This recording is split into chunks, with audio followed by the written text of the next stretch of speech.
A clear Pakistan angle has now emerged in the Delhi blast and the bursting of the Faridabad terror module. Let me tell you how. On October 27, posters appeared in Srinagar of Jaish-e-Mohammad, threatening the police, among other things. Investigation was launched, CCTV footage was looked into, and one man was spotted by the name of Dr. Adil Radwar Ahmed, and he was traced to Saharanpur in Uttar Pradesh. He was picked up and arrested on November 6, good 9 days later or 10 days later. And questioning of Dr. Adil led to the unraveling of the Faridabad module. It so happens that Dr. Adil, an MBBS from Jammu and Kashmir, was already turned into a Jaish-e-Mohammad operative back in 2021 while he was still doing his MBBS in Kashmir, and he had got so radicalized that he started setting up a sleeper module or sleeper cell. That's how he connected with Dr. Muzammil and Dr. Umar, both from his hometown of Anantnag in Kashmir, South Kashmir. And then last year he came to Saharanpur. He started working at a hospital as a consultant at about 5 lakh rupees per annum, that's per month.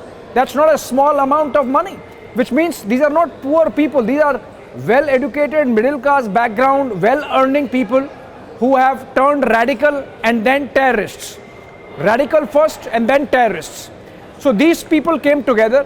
They got Dr. Shahina involved, who's originally from Lucknow, has worked in Kanpur, was at Al Falah University, where all these four doctors congregated and turned this sleeper cell active.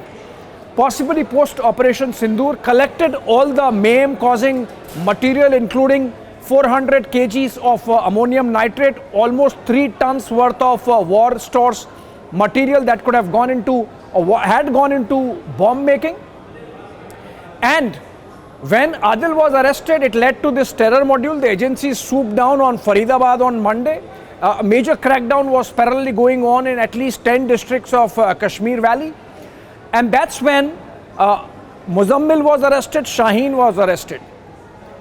Umar gave a slip, and since he was already in a stage where they were on the verge of carrying out a terror attack, he slipped out, took his car, had whatever material he could pull out, and carried out the suicide bombing outside Red Fort in Delhi. Now, if you look at it, origins with Dr. Adil, originates with Dr. Adil, who gets radicalized and effectively becomes a Jaish-e-Mohammad operative back in 2021, ends with the suicide bombing carried out by Umar or Dr. Umar. In between, on November 6, when Adil was arrested, search and questioning of him led to the locker room, or just the locker inside the Government Medical College of Anantnag, which was in the name of Adil, from where an AK-47 was recovered. Imagine a doctor's locker room in a medical college, that too of the government, and from there an AK-47 getting recovered. So from Umar, the suicide bomber, to Adil, the recruiter, Adil to the Jaish-e-Mohammad operative or the handler by the name of Hashim back in 2021, and Jaish-e-Mohammad means Pakistan. So the Pakistan linkages are absolutely clear. Also, forensic evidence has connected the ammonium nitrate found at the bomb blast site yesterday and the ammonium nitrate recovered from Faridabad. So that connection is there. The Jaish-e-Mohammad and this terror module connection is there. Adil and Umar connection is there. Adil and Hashim connection is there. Hashim and Jaish-e-Mohammad connection is there. Jaish-e-Mohammad Pakistan connection, the world knows. Now the question is, why Pakistan is not being named yet by India? Now remember, after our evolved doctrine of war post Pahalgam and Operation Sindoor, we will treat every act of terror as an act of war, number one. Number two, we will respond and go after not just the perpetrators of terror, but the conspirators also.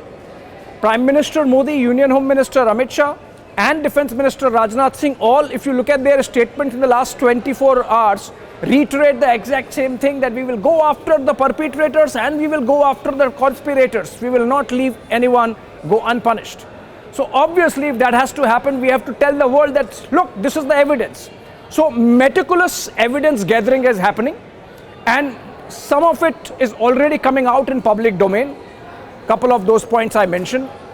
And so this is clear that the threads and the links of the Delhi blast reach right up to the Pakistan doorsteps via the Faridabad module, and of course Dr. Adil and the entire terror machine of Jaish-e-Mohammad operating out of Jammu and Kashmir and specifically the valley. A lot of OGWs have been picked up, or as of now, as we speak, 13 to 15 suspects rounded up being questioned. And so in some time we would know exactly what evidence we have. Once that's presented to the world, or at least we have it for our record, then you will see action happening against the terror factory, that's Pakistan.